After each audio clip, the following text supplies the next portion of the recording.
Hello, you wonderful people, and welcome to another episode of Not Too Comic Book. This being a show where I talk about TV shows that are adaptations of comic books. For today's episode, I'm going to talk about Sweet Tooth Episode 3. A lot of interesting things went down in this episode, so let's break it down. Well, first and foremost, let's start off with, Adi and Ronnie's side of things. Obviously, with Dr. Singh, he's picking up where Gladys left off with the research and everything, but he's reluctant to go all the way. Like, looking through her notes is kind of a lot of what I thought, probably looking at bone marrow and certain glands and stuff like that. And even at one point, he looks down below and he sees blood near one of the drains. So she's had to do a lot of morally compromising things, but he's not willing to go that far. He's trying to work on all the other stuff, trying to make sure that's a last resort, a resort that he doesn't have to turn to at all.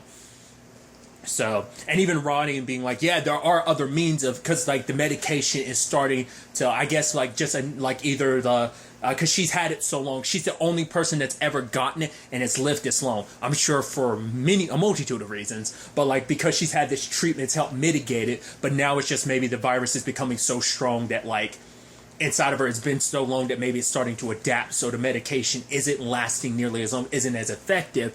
So he kind of has no choice but to potentially go down that route, but he's like, he doesn't want to. And even Ronnie being like, no, you know what?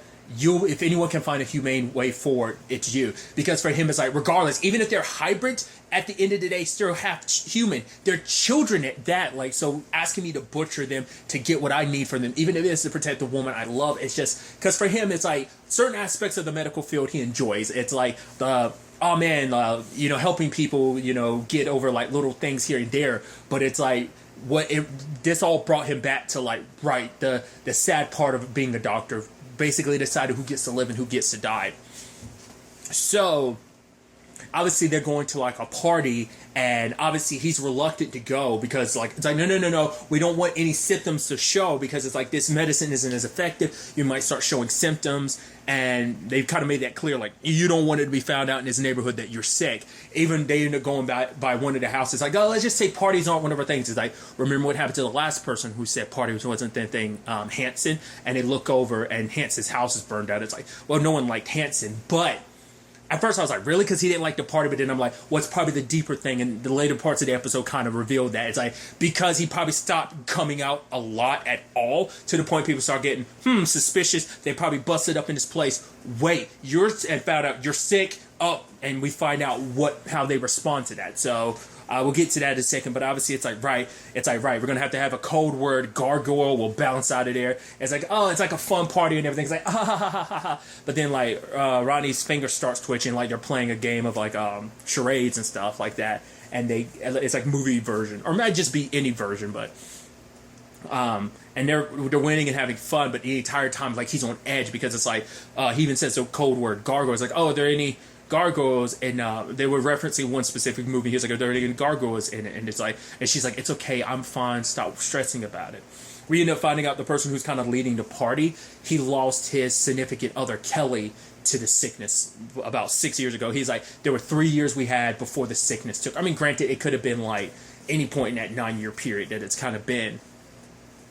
But then also it's like, hearing that, you see like Ronnie and Adi look at each other. And so obviously there was like one of the neighbors that went over and was like, oh, do you have something to tell us? And I was like, getting super suspicious, and it was like, oh yeah, this particular food was good. And the dude that was leading the place ends up kind of like smashing something, but then his pinky starts twitching, and immediately everyone mask up, covered up. It's like, yo, deal with them. Like, they held him down. It's like, we got to let the guards know ahead of time. And it's like, he's like, no, like, the fact of the matter is, I'm not sick, I just probably like, just everything that's going on, it's Survivor's Day, which is like, oh, that's probably not going to help anything even more, because like he's like trying to say like, no, everyone's just more on edge, because I guess, like, this is the day, like, I don't know whether he's saying, like, specifically everyone in this neighborhood. It seems like a neighborhood celebration. I don't know if it's, like, a worldwide celebration. It's like, everyone celebrates Survivor's Day. It's probably, like, this is the day that, like, they're the last survivors. Everyone that died from the sick died, and it's just like, yeah, this is a reminder of, like, we're still alive. We're still here.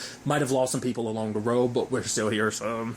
Or maybe it's just in general, because they have talked about the sick coming and going, so maybe like during its first wave, it's like, right, it's most of the people died, but we're still here. Obviously, one thing, we lost people here and there, but through subsequent waves. But Adi's, taking his blood, because you don't just need a sensor. You can also test the blood, and I guess like it turns a particular color, and that like, you know, that purplish means like, oh yep, the water and everything inside turns purple. So it's like, yep, you're he's infected. Then they like wrap him in saran wrap and then like burn the house down. It's like, Jesus. Like, so maybe Hanson's the only one, at the very least, Hanson's the last time they've had it done, do it. And for them, it's like, yeah, there hasn't been a wave here since. Like, you know, what could have caused it? Because Ronnie was saying, like, she's not infectious, but maybe because the medication isn't working as strong, maybe she is. Like, or maybe it's just something else slipped through. Whatever the case may be, they're going to be on higher alert, so they need to be even more careful, because it's like, right, seeing this is a reminder of what could happen. It's like, I think for a while they kind of let it slip their minds what could have happened, but seeing like the panic,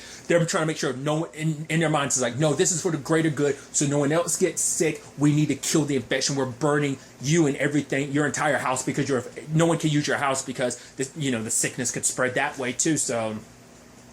And then you had that one dude just pulling up a pie, eating. It's like, that's sadistic. Like, everyone else just saw somebody, oh my God, I can't believe we had to do that. Home dude just eating like it's nothing. It's like, this is some good pie.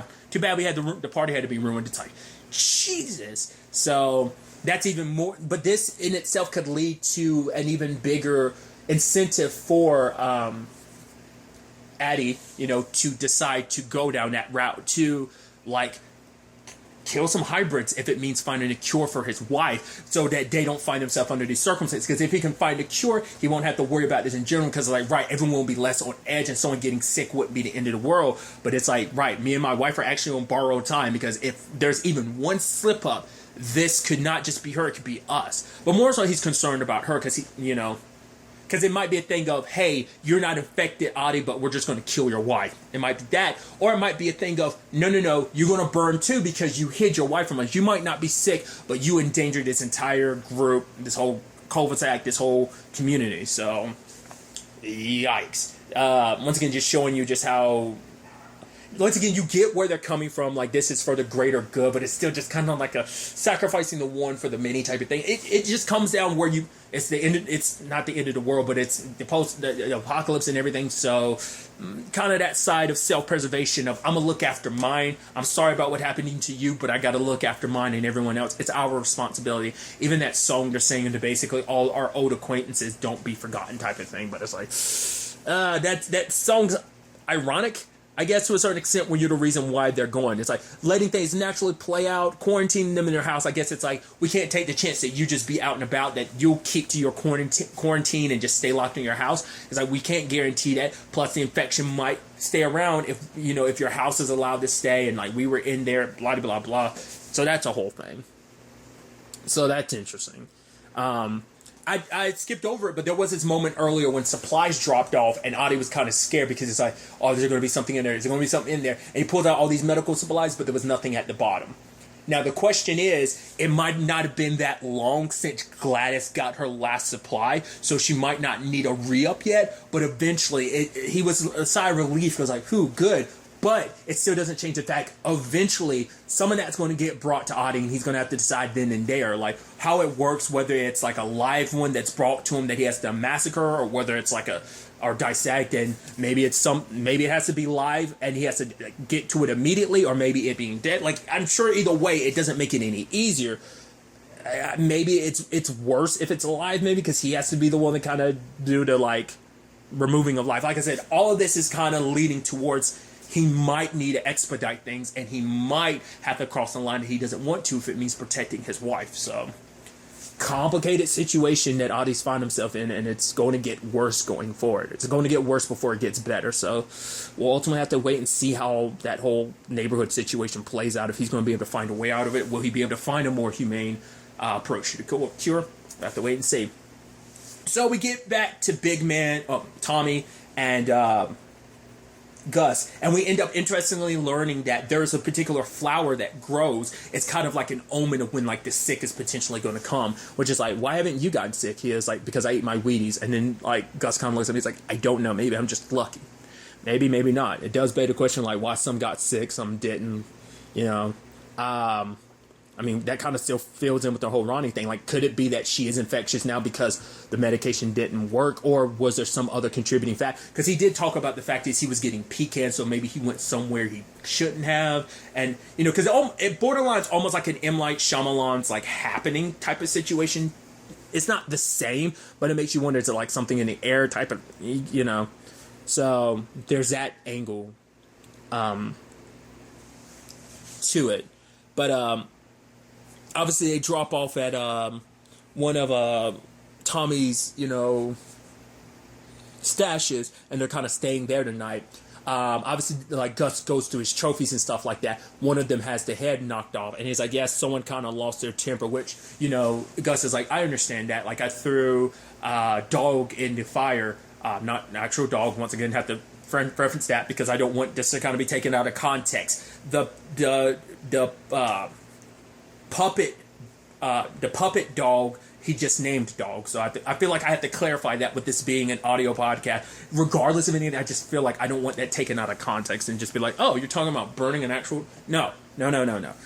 It's just a weird thing I'm paranoid just about. Like, I wouldn't want that to be something where someone goes like, it's just me and my paranoid brain. We'll just leave it at that. But, he understands a little bit too. Like, I thought that was kind of interesting that they have like some anger issues, understandably. But he also introduced Gus to like caramel apples. It's like, yeah, the market has.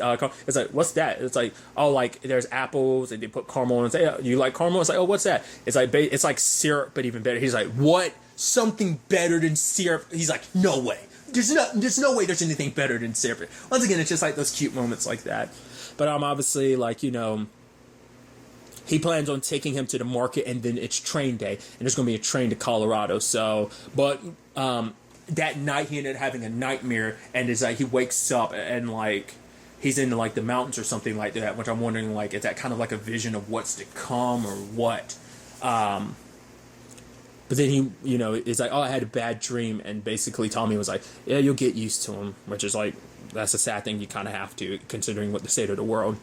But he wants to put Gus into disguise because it's like, right, you're going to pretend to be a hybrid. So you're going to pretend to be a human pretending to be a hybrid, because it's the only way we, you know, it's like, are there any other hybrids there at the market? He's like, not ones that aren't in cages. So obviously he's like doing, oh, like, you know, talking to different voices and stuff. Like, he's a kid. But getting there and seeing, like, the last man and everything makes him go, like, okay, like, I see how serious this is. So him gobbling up the caramel apples, because it's also, like, once again, the title of the episode, but it's the prominent thing in the episode of don't do any weird deer shit, you know? So, obviously, Tommy's trying to get pills, and obviously it's like, yeah, like, the last guy got ran out of there because of him not keeping up to God knows what, and it's like, this is kind of Abbott's world, which we later on find out that's the general. So I'm assuming like Tommy probably worked for him, like he was probably a last man at one point in time, but he kind of left it all behind. Maybe it just became too much for him. Who knows? Maybe they were extenuating circumstances, or maybe he's not. Maybe he never was a last man. Maybe he was something else. But I'm assuming, because I didn't get a clear look at the marks. I only saw them for a little bit. Like, I didn't rewind to look at them more extensively. But I'm assuming it's something related to the last man. Or, like I said, maybe a different group. But he's getting Gus to just sit there, it's like, pretend to be human, don't wiggle your ears, don't talk to anyone unless they talk to you first, because you talking, once again, no one knows of any hybrids that actually talk, so him talking is going to draw attention away from him. So that's how that ultimately ends up working out. But obviously he ends up following some other kids, because he's like, oh my god, these are kids my age, oh, they're having fun, that's awesome, until he sees them throwing balls at like hybrids. Yeah, get them, like, oh, and like their hatred for hybrids. But then that girl comes over and she like calms them down, because it seems like they're kind of like on hybrid patrol, in the sense of like, well, we're here to protect the hybrids. They're they're whatever group. Maybe they're connected to Preserve. Because later on at the end of the episode, General Abbott's like, because someone's like, oh, we're looking her, and it's like, oh, why didn't you tell me? And he looks at a sign about the Preserve. So I'm assuming like maybe there's different chapters and cells all over the place. Like the main hub of the Preserve is in Colorado. Maybe it's kind of like almost like an underground railroad type of thing of like, she helps ferry them to this particular shelter. And that's why Abbott wants her, because like, you know where they're all hidden, you know where the shelter is. So if he captures her, he can find all the hybrids and wipe them out. Why? Maybe he's just one of those people that lost a lot because of the sick, and he blames the hybrids no matter how much people are told they aren't responsible for it. He doesn't believe that. You know, I'm assuming he is a general because he was legitimately part of the army and stuff like that. Maybe he's like one of the last remaining like military people in existence. Like, I mean, maybe he's the closest thing to a military structure, you know, some governing body type of situation. But she's there to calm Gus down. Obviously, he's like, I'm a human boy. See, I can talk. And she's like, I see, you know, and she is able to kind of calm him down. She's like, you come with me, but luckily / unluckily, Tommy came back and grabbed him and was like, okay, I got your ticket. Now we need to go. And he's about to get him on a train, and then like his self-centeredness comes in when it's like, oh, those guys, you know, because of his sense of smell, Gus can tell, oh, they have your same pills. And he's like, wait, they do? So it's like, right, well, I'll get you back to the train, but you got to help me, like, one last thing. So which one it is? Because if he wasn't so, like, I get it, you need your pills. It's the only thing that's going to keep you going because the pain is too much, and it might also be a thing of probably a little bit of an addiction situation. It might just be you straight up need him, but there might be a little bit of an addiction angle to it. But he put Gus in danger, because if it wasn't for him wanting to get his pills and everything, Gus would have been fine. So he kind of screwed the pooch on that one big time. Even I was kind of like, yeah, I guess you don't want to kill anybody because you're going to draw too much attention that way. But you should have done more than just knock the guy out, because he saw Gus for what he was. I was like, I thought like, oh, you're going to end up having to kill the guy, right? And he just knocks him out even more. So it's like, let's bounce. Even trying to justify, like, oh no, the other guy, he's just sleeping. You know, don't worry about it. He's not dead. Because they're not as bad. They're just people doing their jobs. It's not like they actively went after Gus. But ultimately, just before they're able to get on the train, he's saying his goodbyes and everything. But they both get taken in, and he gets revealed in front of everybody that he's one. And obviously Gus has to watch as the train goes away. Like, so they're blindfolded and being taken somewhere. And obviously, you know, Tommy's like, oh, are you okay? And Gus kind of pushes him away, because it's like, right. He recognizes, it's like, it's because of you, because we went for your stupid pills, I ended up missing the train.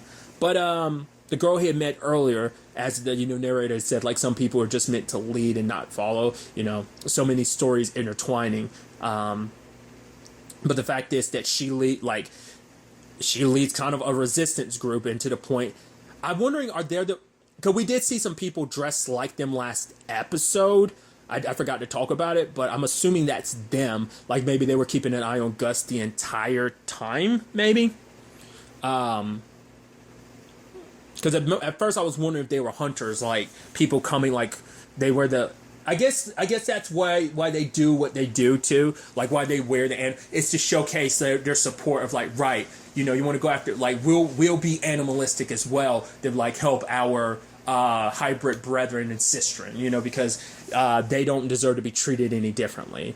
Why she, as well as the others, fight so hard for this cause, like what happened for them to be where they are, maybe we'll find out next episode. But they're not afraid to go through some killing. Like, you know, it's crazy to see, like, how much this world will change it. Like, these are kids themselves, and you have to adapt with the world. So these are kids kind of like Gus who grew up in this, but I think they're old enough. I mean, we don't know how old they are, but it seems like they're older than Gus. So it's been 9 years since the sick, right? So, or going on 10-ish, but it's been long enough that I think they were a little old enough to slightly remember the old world, but not enough to be, you know, it's like they've grown into who they have been. You know, it seems like they're kind of on their own, so maybe they lost families to the sick or what, but why they believe in the cause that they do, like I said, I'm interested to kind of dive into that and see where all of this ultimately takes us going forward into the next episode. But really, that's all I want to talk about. Until the next time we meet, be happy, be safe, live life to the fullest, and enjoy it. Good day, and goodbye.